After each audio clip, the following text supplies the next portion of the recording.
Hi, and in today's video for derivatives, day 1, part 3, I just want to talk about questions regarding slopes and equations of tangent lines. So just a really quick recap, tangent lines are lines that just intersect, they just touch a particular point on a graph locally, and they only touch once, and they just touch a particular point on the curve of a graph locally. So that is a tangent line, and the point where they do touch that line of the curve or of the graph is called the point of tangency, or POT. And today we're just going to look more on that. So again, tangent lines that just touch the curve of a graph at a particular point on the graph. All right. Recall that derivatives can be used to find the slopes of tangent lines, so you can also find the equation of the tangent line as well. So going back to our definition of derivatives, we learned that derivatives can be used to calculate the slope of a tangent line. Well, we can also find the equation of the tangent line as well. So the equation of the tangent line is similar to the equation of a slope of a graph.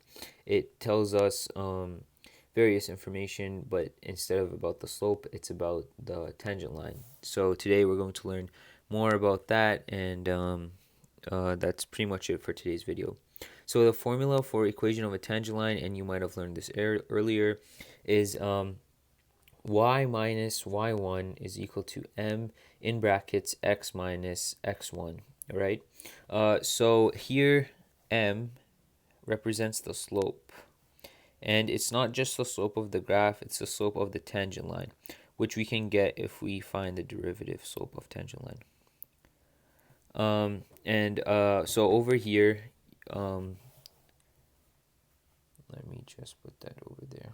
All right, so your y1 right over here, your y1 is just the point of the y value for that point on the graph. So it's not the point for the graph of the derivative. It's the point for just the original graph.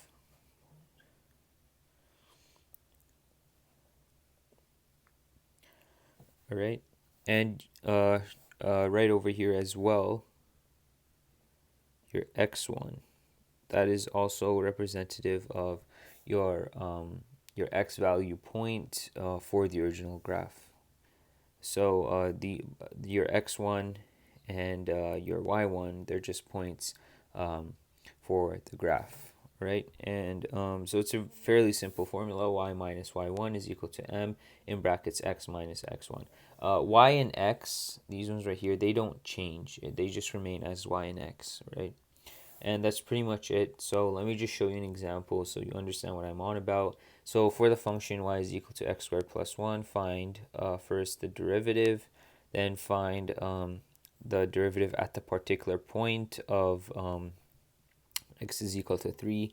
And I'll be talking more about that in a later video. And then finally for part C, find the equation of the tangent line, which is something we just learned right now. All right. So for the answer, let's start off by giving the equation again. Y is equal to, I think it was x squared plus 1. X squared plus 1. All right. For part A, find the derivative, the general derivative. All right. So just like we learned in my earlier videos on derivatives, first we can set up the notation y prime. So starting off with the first with the x squared here, we learned that this is a power function. We bring down the 2, and then we subtract it by 1 for the exponents part. So 2 minus 1 is just 1, which is the same thing as just 2x.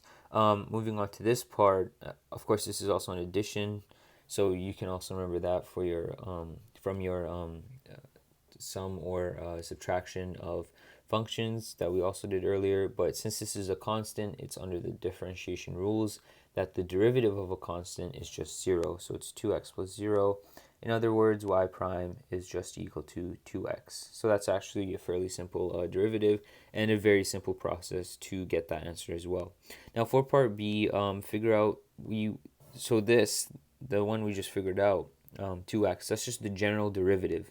and it's called the general derivative, and I'll talk about this again in the later video, because it can be used to plug in multiple. You can basically use it to find any derivative for any value on the graph, any x value on the graph, if obviously derivative is possible. So here, when it says find the derivative when x is equal to 3, all we do is we don't need to do that whole derivative process again. All we need to do is just plug 3 into this function right here, because we already figured out the general derivative. We can just plug 3 into x, and that will give us a derivative at x is equal to 3. So all I'm going to do is just do this y prime at 3 is equal to, or another way of doing this, again, if you want the other way for the notation, this is the same thing as just saying f prime of 3 is equal to 2. Right, and again, very simple multiplication. 2 times 3, we all know the answer to that. It's 6. All right, so the slope of tangent line at x is equal to 3 is 6. Right.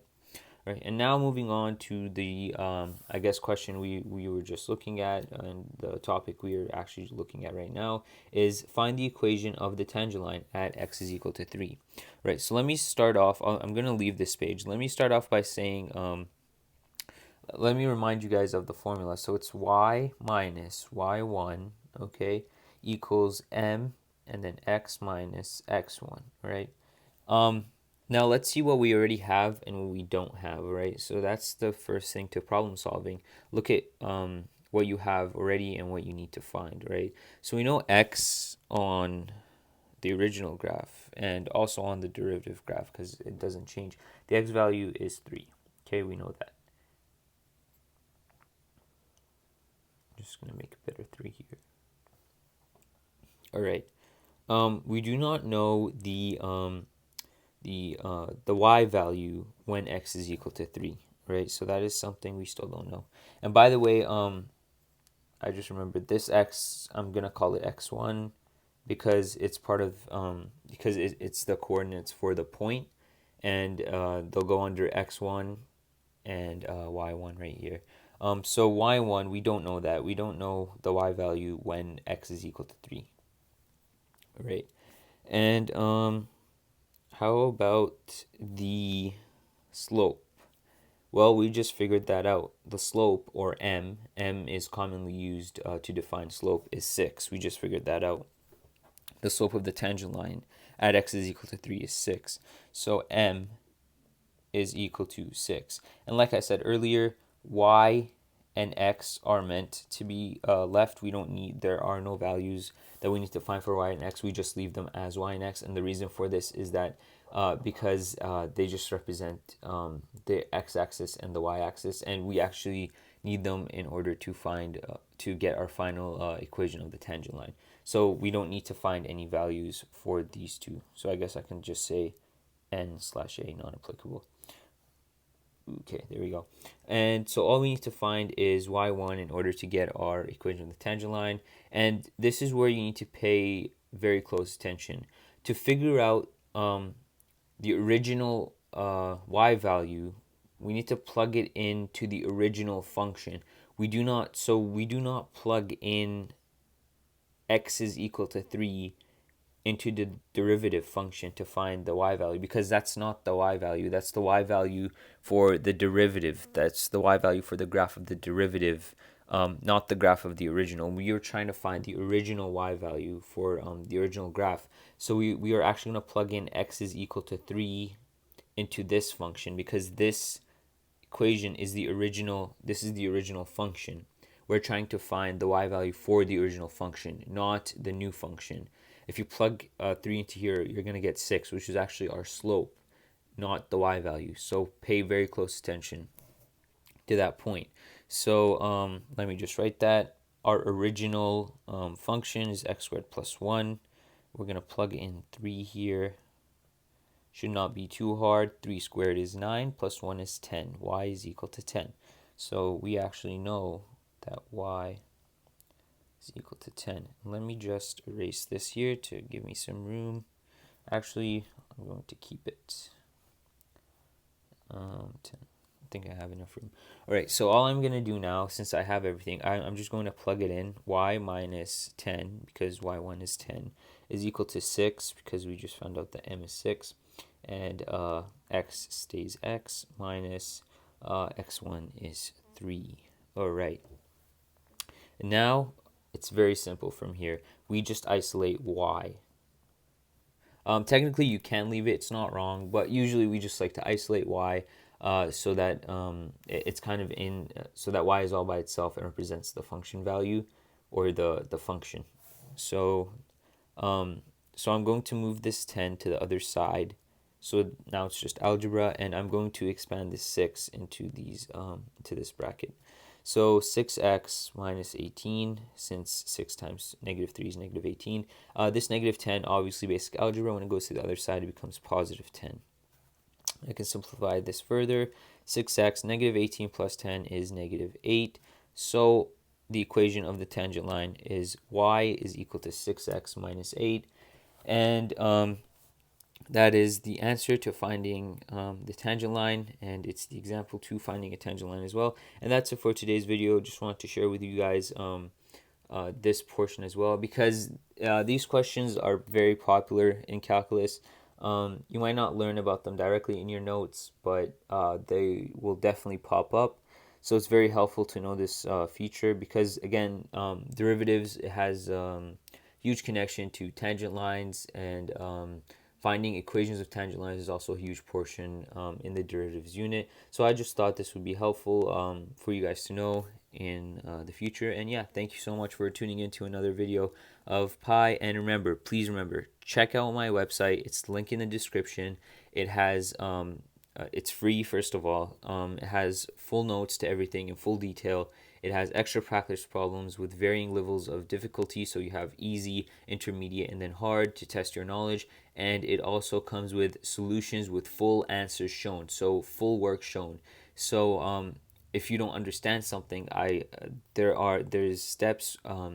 All the work is shown, so you guys can easily understand how that answer was derived. So please check out my website.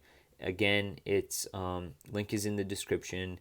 And also remember, if you have any questions, comments, or concerns, please email me at helpwithmath0@gmail.com, and that will also be in the description. Thank you guys so much for tuning in, and have a great day.